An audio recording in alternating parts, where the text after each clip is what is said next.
गुफा का नया मार्ग खुलने के बाद आरव और अनिका ने एक दूसरे की ओर देखा। दोनों की आंखों में एक संकल्प झलक रहा था, लेकिन साथ ही एक अनजानी आशंका भी थी। मार्ग के भीतर से आती ठंडी हवा ने उनकी रीढ़ में सिहरन भर दी।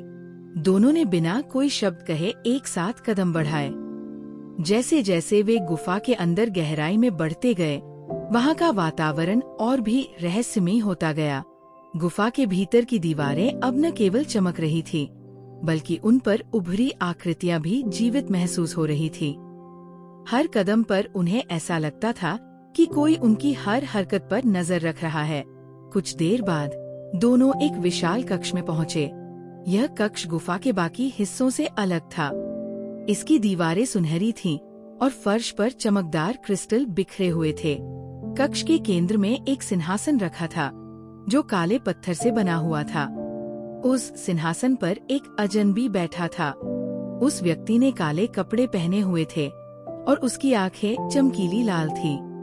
उसके चारों ओर एक अजीब सी ऊर्जा का घेरा था, जो उसके खतरनाक होने का संकेत दे रहा था। स्वागत है, आरव और अनिका, उसने धीमी लेकिन गूंजती हुई आवाज में कहा। मैं तुम्हारा इंतजार कर रहा था।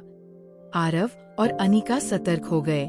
आरव ने अपनी तलवार पर हाथ रखा और अनिका ने अपने चारों ओर की ऊर्जा को महसूस करने की कोशिश की। तुम कौन हो? आरव ने पूछा। उस व्यक्ति ने हंसते हुए जवाब दिया, मेरा नाम जानना तुम्हारे लिए मायने नहीं रखता। मैं वह हूँ जो तुम्हारे सफर को रोकने आया है। लेकिन पहले मैं देखना चाहता हूँ कि क्या तुम इस परीक्षा को पार कर सकते हो। अचानक कक्ष की दीवारें गायब हो गईं और दोनों खुद को एक विशाल मैदान में खड़ा हुआ पाए। मैदान के चारों ओर काले बादल छाए हुए थे और हवा में बिजली की गड़गड़ाहट हो रही थी। ये क्या है? अनिका ने आश्चर्य से पूछा। ये तुम्हारे मन की परछाई है, वो अजनबी बोला। ये स्थान तुम्हारे भीतर के डर और संदेह को जीवित कर देगा। अगर तुम इसे पार कर सकते हो, तो शायद तुम अपनी मंजिल तक पहुंचने के काबिल हो। आरव और अनिका ने एक दूसरे की ओर देखा और सिर हिलाया। उन्होंने मैदान के बीच की ओर कदम बढ़ाए। जैसे ही वे आगे बढ़े, मैदान पर काले साए उभरने लगे। ये साए धीरे धीरे आकार लेते गए और आरव और अनिका के ही रूप में बदल गए। ये हमारा अक्स है, आरव ने कहा, लेकिन ये हमें चुनौती देने के लिए है। साए बोलने लगे, तुम लोग यहाँ तक पहुँच गए हो, लेकिन क्या तुम अपनी ही कमजोरियों का सामना कर सकते हो? साए अचानक उनके ऊपर हमला करने के लिए दौड़ पड़े। आरव ने अपनी तलवार निकाली और साए से लड़ने लगा, लेकिन जैसे ही उसकी तलवार साए को छूती, वह गायब हो जाता और फिर से प्रकट हो जाता। ये सिर्फ ताकत का खेल नहीं है, अनिका ने कहा। ये हमारे मन की परीक्षा है। अनिका ने अपनी आंखें बंद की और अपनी ऊर्जा को केंद्रित किया। उसने महसूस किया कि साए उनके डर और संदेह से बने हैं। अगर वे अपने डर को स्वीकार कर लेंगे, तो ये साए गायब हो जाएंगे। आरव, अपनी तलवार नीचे रखो, अनिका ने चिल्लाया। आरव ने उसकी बात मानी और अपनी तलवार वापस म्यान में रख ली। उसने गहरी सांस ली और साए की ओर देखा।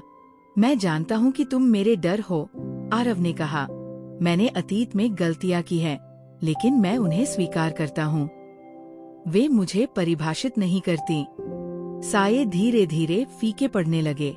अनिका ने भी अपने साए की ओर देखा। मैंने अपने प्रियजनों को खो दिया है, लेकिन ये मेरे लिए अंत नहीं है।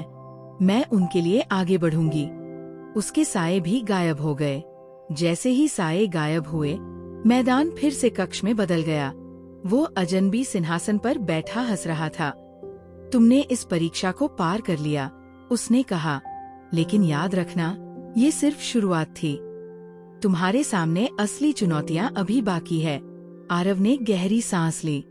हम किसी भी चुनौती का सामना करने के लिए तैयार है। अजनबी ने अपनी आंखें बंद की और कहा, तो जाओ। तुम्हारी अगली मंजिल तुम्हारी प्रतीक्षा कर रही है, लेकिन याद रखना, हर कदम पर तुम्हें अपने भीतर की सच्चाई का सामना करना होगा। कक्ष की दीवारें फिर से गायब हो गईं और एक नया रास्ता प्रकट हुआ।